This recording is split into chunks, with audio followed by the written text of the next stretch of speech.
Hi all, welcome back to Sheenu's kitchen. അപ്പോൾ ഇന്ന് ഞാൻ വന്നിട്ടുള്ളത് 2.5 kg വരുന്ന ഒരു 3 ടയർ വെഡ്ഡിംഗ് കേക്ക് വീഡിയോ ആയിട്ടാണ്. ഇതിൻ്റെ ഉള്ളിൽ കൊടുത്തേക്കുന്നത് റെഡ് വെൽവെറ്റിൻ്റെ സ്പഞ്ചാണ്. അതുപോലെ തന്നെ ഈ ഒരു കേക്ക് ഫ്രഷ് ഫ്ലവേഴ്സ് കൊണ്ടിട്ടാണ് ഡെക്കറേറ്റ് ചെയ്തിട്ടുള്ളത്. അതുപോലെ തന്നെ 2.5 kg റെഡ് വെൽവെറ്റിൻ്റെ റെസിപ്പി ഞാൻ ഈ ഒരു വീഡിയോയിൽ ഇൻക്ലൂഡ് ചെയ്തിട്ടുണ്ട്. അപ്പോൾ നമുക്ക് താമസിയാതെ വീഡിയോയിലേക്ക് പോകാം. അപ്പോൾ ഈ ഒരു സ്പോഞ്ച് ചെയ്തെടുക്കാനായിട്ട് ആദ്യം തന്നെ ബട്ടർ മിൽക്ക് റെഡിയാക്കണം. അതിനായിട്ട് ഞാനൊരു ബൗളിലേക്ക് 1/2 കപ്പ് പാലും അതുപോലെ തന്നെ 2 ടേബിൾ സ്പൂൺ പാലും കൂടെ ചേർത്ത് കൊടുക്കുന്നുണ്ട്. ഇത് റൂം ടെമ്പറേച്ചറിലുള്ള പാലല്ല, ഞാൻ ഫ്രിഡ്ജിൽ നിന്ന് ഡയറക്റ്റ് എടുത്തിട്ടുള്ള പാലാണ്. ഇങ്ങനെ ഡയറക്റ്റ് എടുത്ത് നമുക്ക് ചെയ്യാവുന്നതാണ്. ഇനി ഇതിലേക്ക് ഞാനൊരു 2 ടീസ്പൂൺ വിനീഗറാണ് ചേർത്ത് കൊടുക്കുന്നത്. ഇതിന് പകരം നിങ്ങൾക്ക് നാരങ്ങ നീരും ചേർത്ത് കൊടുക്കാവുന്നതാണ്. ഇതും ചേർത്ത് കൊടുത്തതിന് ശേഷം നല്ലതുപോലെ ഒന്ന് മിക്സാക്കി ഒന്ന് ബട്ടർ മിൽക്ക് ആകാനായിട്ട് മാറ്റി വെക്കാം. ഈ സമയം കൊണ്ട് നമുക്ക് ഡ്രൈ ഇൻഗ്രീഡിയൻസ് അരിച്ചെടുക്കാം. അതിനായിട്ട് ഒരു അരിപ്പയിലേക്ക് 2.5 കപ്പ് ഫ്ലോറാണ് ഞാൻ ഇട്ട് കൊടുക്കുന്നത്. അതുപോലെ തന്നെ 2.5 ടീസ്പൂൺ ബേക്കിംഗ് പൗഡറും ചേർത്ത് കൊടുക്കുന്നുണ്ട്. അതോടൊപ്പം തന്നെ 1.25 ടീസ്പൂൺ കൊക്കോ പൗഡറാണ് ചേർത്ത് കൊടുക്കുന്നത്. കൊക്കോ പൗഡർ അധികമായിട്ട് യൂസ് ചെയ്യണമെന്നില്ല, 1.25 ടീസ്പൂൺ മതിയാകും. ഇത്രയും കൂടെ കൂടിയിട്ട് നന്നായിട്ടൊന്ന് അരിച്ചെടുക്കുക. അരിച്ചെടുത്തതിന് ശേഷം അവസാനം വരുന്ന ഇതുപോലുള്ള കട്ടകളൊക്കെ നമുക്കൊന്ന് മാറ്റിക്കളയാം. വീണ്ടും ഒന്ന് നന്നായിട്ടൊന്ന് അതിനെ ഇളക്കി യോജിപ്പിച്ച് മാറ്റി വെക്കാം. ഇനി അടുത്തതായിട്ട് ഒരു ബൗളിലേക്ക് ഞാനൊരു 10 മുട്ടയാണ്, കോഴിമുട്ടയാണ് എടുത്തിട്ടുള്ളത്. ഇതിലേക്ക് ഒരു 3 ടീസ്പൂൺ വാനില എസൻസ് ആണ് ആഡ് ചെയ്ത് കൊടുക്കുന്നത്. അതുപോലെ തന്നെ 1/4 കപ്പിന് അളവിന് 2 കപ്പ് എടുക്കുന്നുണ്ട് പഞ്ചസാര. പിന്നെ ഒരു 1/2 കപ്പിൽ 1/4 ഭാഗം വരുന്ന കരത്തിൽ വീണ്ടും പഞ്ചസാര എടുക്കുന്നുണ്ട്. ഇത്രയും കൂടിയിട്ട് നന്നായിട്ടൊന്ന് ബീറ്റ് ചെയ്ത് ഫ്ലഫി ആക്കി എടുക്കണം. ഇപ്പം നിങ്ങൾ പൊടിച്ച പഞ്ചസാരയാണ് എടുക്കുന്നതെങ്കിൽ കറക്റ്റ് 3 കപ്പ് നിങ്ങൾക്ക് എടുക്കാവുന്നതാണ്. ഇതിപ്പോൾ ഞാൻ നോർമൽ ഷുഗറാണ് ആഡ് ചെയ്തിട്ടുള്ളത്. ഇനി ഇത്രയും കൂടിയിട്ടൊന്ന് നന്നായിട്ടൊന്ന് ഫ്ലഫി ആയിട്ട് ബീറ്റ് ചെയ്ത് എടുക്കണം. ഈ എഗ്ഗിൻ്റെ യെല്ലോ കളറൊക്കെ മാറി നല്ല വൈറ്റ് ഷെയ്ഡ് ആകുന്നത് വരെ നല്ലതുപോലെ ബീറ്റ് ചെയ്തെടുക്കുക.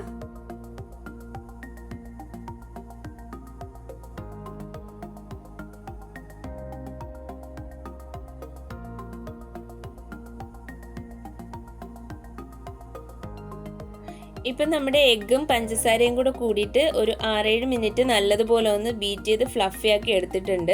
ഇനി ഇതിലേക്ക് ഒരു 1/2 കപ്പ് ഓയിൽ ചേർത്ത് കൊടുക്കുന്നുണ്ട്. അതോടൊപ്പം ഒരു 2 ടേബിൾ സ്പൂൺ കൂടെ ഓയിൽ ചേർത്ത് കൊടുത്തിട്ടുണ്ട്. 1/2 കപ്പും പിന്നെ 2 ടേബിൾ സ്പൂണും ആ ഒരു അളവിനാണ് ചേർത്തിട്ടുള്ളത്. അത്രയും ചേർത്തിട്ട് ഒന്ന് നന്നായിട്ട് മിക്സ് ചെയ്തെടുക്കുക. അതിനുശേഷം ഞാൻ ഇതിലേക്ക് ചേർത്ത് കൊടുക്കുന്നത് ബട്ടർ മിൽക്കാണ്. കണ്ടോ, തണുത്ത പാലിൽ നമുക്ക് ബട്ടർ മിൽക്ക് റെഡിയാക്കി എടുക്കാനായിട്ട് പറ്റും. അതും കൂടി ചേർത്തിട്ട് ഒന്നുകൂടി ഒന്ന് മിക്സാക്കി എടുക്കുക. ഇനി നമുക്ക് ചേർത്ത് കൊടുക്കാനുള്ളത് നമ്മൾ ആദ്യം തന്നെ അരിച്ചു വെച്ചിട്ടുള്ള ഡ്രൈ ഇൻഗ്രീഡിയൻസ് ആണ്. അത് കുറച്ച് ചേർത്തൊന്ന് മിക്സാക്കി എടുക്കണം. അപ്പം ഞാനിവിടെ എടുത്ത ബൗൾ കുറച്ച് ചെറുതായിപ്പോയി. നിങ്ങൾ എടുക്കുമ്പോൾ കുറച്ച് വലിയ ബൗൾ എടുക്കുക, അല്ലെങ്കിൽ മിക്സ് ചെയ്യുമ്പോഴത്തേന് കുറച്ച് പാടായിരിക്കും നമുക്ക് മിക്സ് ചെയ്യാനായിട്ട്. ഇപ്പോൾ ഡ്രൈ ഇൻഗ്രീഡിയൻസ് ഓരോരോ ബാച്ചായിട്ടാണ് ഞാൻ ഇട്ട് കൊടുക്കുന്നത്. ഇപ്പോൾ ലാസ്റ്റ് ബാച്ച് ചേർത്ത് കൊടുത്തിട്ട് അതും കൂടി നന്നായിട്ടൊന്ന് മിക്സ് ചെയ്തെടുക്കാം. ബീറ്റർ യൂസ് ചെയ്ത് തന്നെ മിക്സ് ചെയ്യണമെന്നൊന്നുമില്ല, നമുക്ക് സ്പാച്ചുല വെച്ചിട്ടും ഫോൾഡ് ചെയ്തെടുക്കാവുന്നതാണ്. ഇപ്പോൾ നമ്മുടെ ബാറ്റർ ഇവിടെ റെഡി ആയിട്ടുണ്ട്. ഇനി ഇതിലേക്ക് ചേർത്ത് കൊടുക്കാനുള്ളത് കളറാണ്. ഞാനപ്പോൾ ലിക്വിഡ് കളറാണ് യൂസ് ചെയ്യുന്നത്. കളർമിസ്റ്റിൻ്റെ ടൊമാറ്റോ റെഡാണ്. അത് ആ ഒരു അടപ്പിന് 2 അടപ്പ് ചേർത്ത് കൊടുക്കുന്നുണ്ട്. എന്നിട്ടൊന്ന് മിക്സാക്കി നോക്കാം. നമുക്ക് കളർ കുറവായിട്ടുണ്ടെങ്കിൽ നമുക്ക് കുറച്ചും കൂടെ ചേർത്ത് കൊടുക്കാം. ഞാനൊരു 1/2 അടപ്പ് കൂടെ ചേർത്ത് കൊടുക്കുന്നുണ്ട്. ഇനി അത് അങ്ങോട്ടൊന്ന് മാറ്റി വെച്ചതിന് ശേഷം ബട്ടർ മിൽക്ക് റെഡിയാക്കിയ ആ ഒരു ബൗളിലേക്ക് ഒരു 1/4 ടീസ്പൂൺ ബേക്കിംഗ് സോഡ ചേർത്ത് കൊടുക്കുന്നുണ്ട്. ഇനി ഇതിലേക്ക് ഒരു 1.5 ടീസ്പൂൺ വിനാഗിരിയാണ് ആഡ് ചെയ്ത് കൊടുക്കുന്നത്. ഇത് നന്നായിട്ടൊന്ന് മിക്സ് ചെയ്തിട്ട് ഈ ഒരു ബാറ്ററിലേക്ക് നമുക്ക് ഒഴിച്ചു കൊടുക്കാം.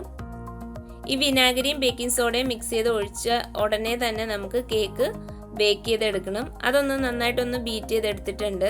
അതിനുശേഷം ഞാനൊരു സ്പാച്ചില ഉപയോഗിച്ചിട്ട് നല്ലതുപോലെ ഫോൾഡ് ചെയ്തെടുക്കുകയാണ്. ഇപ്പം നമ്മുടെ ബാറ്റർ ഇവിടെ റെഡി ആയിട്ടുണ്ട്. ഇനി നമുക്കിതിനെ ഒന്ന് ബേക്ക് ചെയ്തെടുക്കണം. ഞാനിവിടെ 3 ബേക്കിംഗ് ടിൻസാണ് എടുത്തിട്ടുള്ളത്. 5 ഇഞ്ച്, 7 ഇഞ്ച്, അതുപോലെ 9 ഇഞ്ച്. ഇനി നമുക്ക് ബാറ്റർ ഈക്വലായിട്ട് ഇതിൽ ഓരോന്നിലും ഒഴിച്ചു കൊടുക്കാം. ഒരു 3 ലെയേഴ്സ് ആയിട്ട് കേക്ക് കട്ട് ചെയ്യാൻ പറ്റുന്ന പാകത്തിനുള്ള ബാറ്ററാണ് ഞാൻ ഓരോ ടിന്നിലും ഒഴിച്ചു കൊടുക്കുന്നത്. അല്ലാതെ പ്രത്യേകിച്ച് ഒരു അളവിലൊന്നുമല്ല ഒഴിച്ചു കൊടുക്കുന്നത്. അപ്പോൾ എല്ലാ ടിന്നിലും ഒഴിച്ചു കഴിഞ്ഞിട്ടുണ്ട്. ഇനി ഈ ഒരു ടിന്ന് ഒന്ന് നന്നായിട്ടൊന്ന് ടാപ്പ് ചെയ്ത് കൊടുക്കുക. അപ്പോൾ എൻ്റെ ഓവൻ ഓൾറെഡി 150 ഡിഗ്രിയിൽ 10 മിനിറ്റ്സ് പ്രീ ഹീറ്റ് ചെയ്തിട്ടുണ്ട്. അതിലേക്ക് ഒരു 30 to 35 മിനിറ്റ്സ് വെച്ച് കൊടുത്ത് നമുക്കിതൊന്ന് ബേക്ക് ചെയ്തെടുക്കാം. അപ്പോൾ ഒരു 35 മിനിറ്റ്സ് കഴിഞ്ഞപ്പോൾ നമ്മുടെ കേക്ക് ഇവിടെ കറക്റ്റ് പെർഫെക്റ്റ് ആയിട്ട് തന്നെ ബേക്കായി കിട്ടിയിട്ടുണ്ട്. ഇത് നോക്കിയാൽ നല്ല സ്പോഞ്ചി ടെക്സ്ചറിലുള്ള ഒരു കേക്കാണിത്.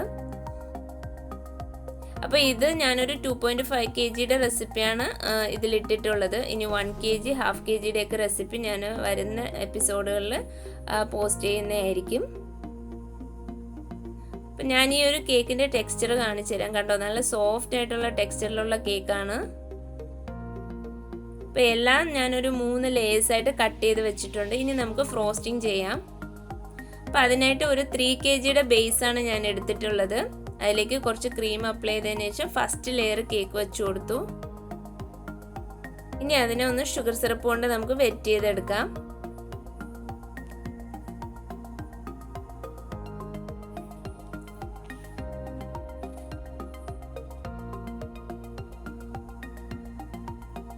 അതിനുശേഷം ഒരു ലെയർ ക്രീം നമുക്ക് സ്പ്രെഡ് ചെയ്ത് കൊടുക്കണം.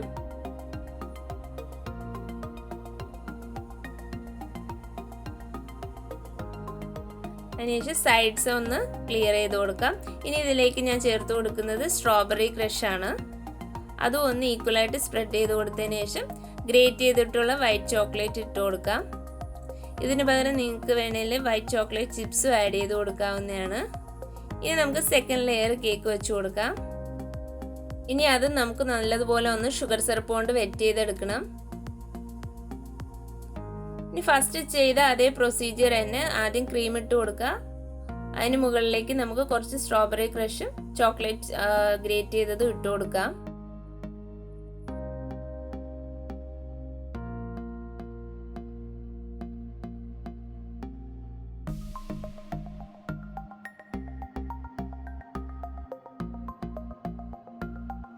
ഇനി ഫൈനൽ ലെയർ കേക്ക് വെച്ച് കൊടുക്കുക. അതും ഒന്ന് ഷുഗർ സിറപ്പ് കൊണ്ടൊന്ന് വെറ്റ് ചെയ്തെടുക്കാം. അതിനുശേഷം നന്നായിട്ടൊന്ന് ക്രം കോട്ട് ചെയ്തെടുക്കാം. ക്രം കോട്ട് ചെയ്തതിന് ശേഷം ഒരു അരമണിക്കൂറെങ്കിലും ഫ്രിഡ്ജിൽ വെച്ച് നല്ലതുപോലെ സെറ്റ് ചെയ്തെടുക്കണം. അപ്പോൾ ഈ സമയം തന്നെ ഞാൻ ബാക്കി 2 കേക്കും ഇതുപോലെ ലെയർ ചെയ്ത് ക്രം കോട്ട് ചെയ്ത് ഫ്രിഡ്ജിലേക്ക് മാറ്റിയിട്ടുണ്ട്. അപ്പോൾ ഈ ഒരു കേക്ക് നമുക്കൊരു അരമണിക്കൂർ കഴിഞ്ഞിട്ട് ബാക്കി പണികൾ ചെയ്യാം. അപ്പോൾ ഈ ഒരു ടൈമിൽ ഞാനത് ഇവിടെ ഫ്രഷ് ഫ്ലവേഴ്സാണ് എടുത്തിട്ടുള്ളത്. 3 റെഡ് റോസസും പിന്നെ കുറച്ച് വൈറ്റ് കളർ റോസസും ആണ് എടുത്തിട്ടുള്ളത്. പിന്നെ അത് ഇതുപോലുള്ള ലീഫുമാണ് മേടിച്ചിട്ടുള്ളത്. ഇത്രയും കൂടിയിട്ടൊരു 280 രൂപയാണ് ആയിട്ടുള്ളത്. ഇനി ഇത് നല്ലതുപോലെ ഒന്ന് കഴുകി തണ്ടെല്ലാം കട്ട് ചെയ്തിട്ട് ഇതുപോലെ ക്ലിംഗ് റാപ്പ് ചെയ്തെടുക്കുക. ഇനി നെക്സ്റ്റ് ചെയ്യാൻ പോകുന്നത് കേക്ക് ഫിനിഷിംഗ് ആണ്. അതിനായിട്ട് ഒരു പൈപ്പിംഗ് ബാഗിൽ കുറച്ച് വൈറ്റ് കളർ ക്രീം എടുത്തിട്ട് കേക്ക് ഫുള്ളായിട്ടൊന്ന് കവർ ചെയ്ത് കൊടുക്കുകയാണ്.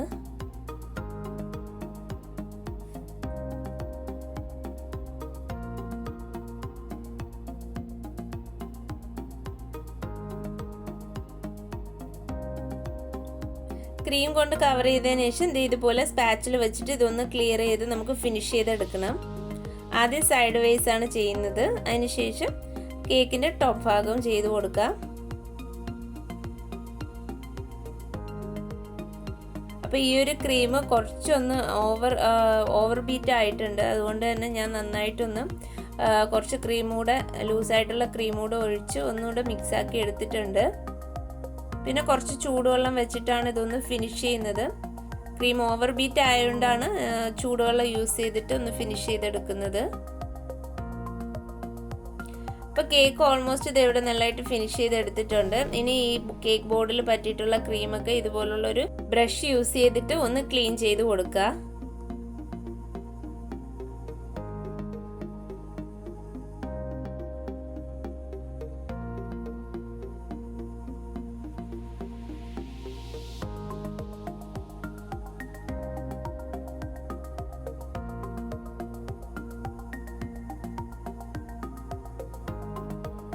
കേക്ക് ബോർഡൊക്കെ ഞാൻ നന്നായിട്ട് ക്ലീൻ ചെയ്തെടുത്തു. ഇനി നമുക്ക് ഇതിൻ്റെ സൈഡിലൊരു ജസ്റ്റ് ഒരു സ്പാച്ചില വെച്ചിട്ട് ഒരു പാറ്റേൺ ചെയ്ത് കൊടുക്കണം. അതിനായിട്ട് ഇത് സ്പാച്ചിലയുടെ ടിപ്പ് വെച്ചിട്ട് കേക്കിൽ ജസ്റ്റ് ഒന്ന് പ്രസ് ചെയ്ത് പിടിച്ചാൽ മതി. ഓവറായിട്ട് പ്രഷർ കൊടുക്കരുത്, എങ്കിൽ ക്രീമെല്ലാം ഇളകിപ്പോരും. എന്നിട്ട് ഈ ഒരു ടേൺ ടേബിൾ ഇങ്ങനെ ചുറ്റിച്ചു കൊടുക്കുക. അതിനനുസരിച്ച് നമ്മുടെ സ്പാച്ചില മേളിലോട്ടൊന്നാക്കി കൊടുക്കുക. അപ്പോൾ ഇത് ഈ ഒരു രീതിക്ക് നമുക്കൊരു പാറ്റേൺ കിട്ടും. ഇനി അതുപോലെ തന്നെ മേൽഭാഗവും നമുക്ക് ചെയ്തു കൊടുക്കാം. സ്പാച്ചിലയുടെ ടിപ്പ് ഒന്ന് ടച്ച് ചെയ്തിട്ട് ടേൺ ടേബിൾ ഒന്ന് ചുറ്റിച്ചു കൊടുക്കുക. അപ്പോൾ കേക്ക് ഇത് ഫിനിഷ് ചെയ്തതിന് ശേഷം വീണ്ടും നമ്മൾ ഫ്രിഡ്ജിൽ ഒരു മണിക്കൂറെങ്കിലും വെച്ചൊന്ന് സെറ്റ് ചെയ്തെടുക്കണം. അതിനുശേഷമാണ് നമ്മൾ കേക്ക് സ്റ്റാക്ക് ചെയ്ത് കൊടുക്കുന്നത് ടയേഴ്സ്. അപ്പം ഞാൻ അടുത്ത കേക്കും ഇതുപോലെ ലെയർ ചെയ്ത് ക്രീം ചെയ്തതാണ്. അതിലും ഈ ഒരു രീതിയിൽ നമുക്കൊരു ഡിസൈൻ ചെയ്ത് കൊടുക്കാം.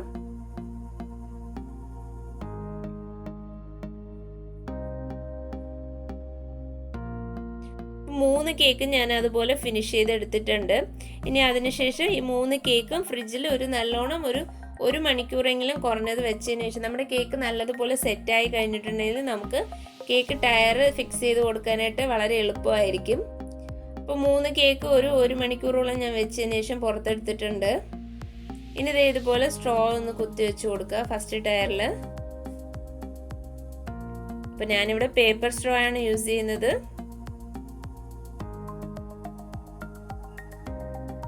ഇനി ഇതിന്റെ മേളിലേക്ക് നമുക്ക് സെക്കൻഡ് ടയർ കേക്ക് വെച്ചു കൊടുക്കാം.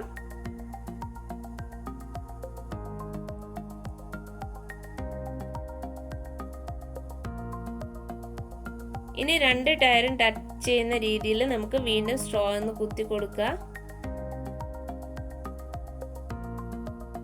അപ്പോൾ ഈ ഒരു മെത്തേഡ് ഞാൻ പല വീഡിയോസിലും കാണിച്ചിട്ടുണ്ട്. അപ്പോൾ ഈ ഒരു രീതിയിൽ ചെയ്യുകയാണെങ്കിൽ നിങ്ങൾക്ക് വളരെ ഈസി ആയിട്ട് തന്നെ കേക്ക് ലിഫ്റ്റ് ചെയ്ത് വെക്കാനായിട്ട് പറ്റും. ഇനി സെൻറ്ററിലൂടെ ഒരു സ്ട്രോ കൂടെ ഞാൻ കുത്തി വെക്കുന്നുണ്ട്. എന്നിട്ട് കുറച്ച് ക്രീം അപ്ലൈ ചെയ്ത് കൊടുക്കുന്നുണ്ട് ആ മേൽഭാഗത്തേക്ക്. അപ്പോൾ 3 ടയേഴ്സ് ഞാനിവിടെ വെച്ച് കൊടുത്തിട്ടുണ്ട്. ഇനി കേക്കിൽ നമുക്ക് ഫ്രഷ് ഫ്ലവേഴ്സ് വെച്ച് അറേഞ്ച് ചെയ്ത് കൊടുക്കാം. ഈ ഒരു ഡയഗണൽ രീതിയിലാണ് നമുക്ക് ഫ്രഷ് ഫ്ലവേഴ്സ് വെച്ച് കൊടുക്കാനായിട്ടുള്ളത്. അപ്പോൾ ആദ്യം ഏറ്റവും താഴെ ഞാൻ വെച്ച് കൊടുത്തിട്ടുണ്ട്. ഇനി ഇവിടുന്ന് ഒരു ഡയഗണൽ രീതിയിൽ അടുത്ത ഫ്ലവർ വെച്ച് കൊടുക്കുന്നുണ്ട്.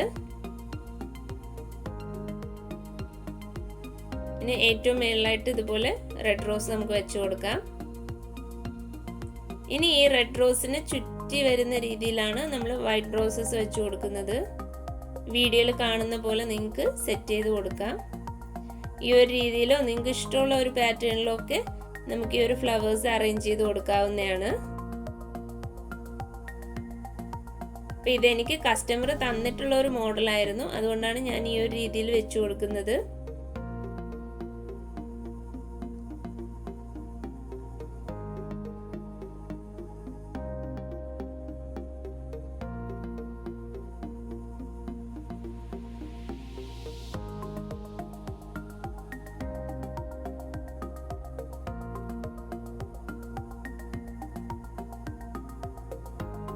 അപ്പോൾ ഫ്ലവേഴ്സ് ഈ ഒരു രീതിയിലാണ് ഞാൻ വെച്ച് കൊടുത്തിട്ടുള്ളത്.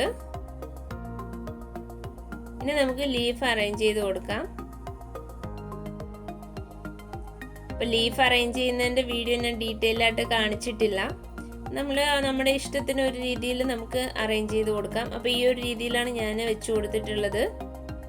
അപ്പോൾ കേക്ക് ഫുള്ളായിട്ട് ഞാനിവിടെ ഫ്ലവറും ലീഫും ഒക്കെ വെച്ച് കൊടുത്തിട്ടുണ്ട്. ഇനി ഞാനിതുപോലുള്ള ഒരു മിസ്റ്റർ ആൻഡ് മിസ്സിസ് എന്നുള്ള ഒരു ടോപ്പറാണ് വെച്ച് കൊടുക്കുന്നത്. അത് നമുക്ക് ഏറ്റവും മേളിൽ സെൻറ്റർ ഭാഗത്തായിട്ട് കറക്റ്റ് ഒന്ന് വെച്ച് കൊടുക്കുക.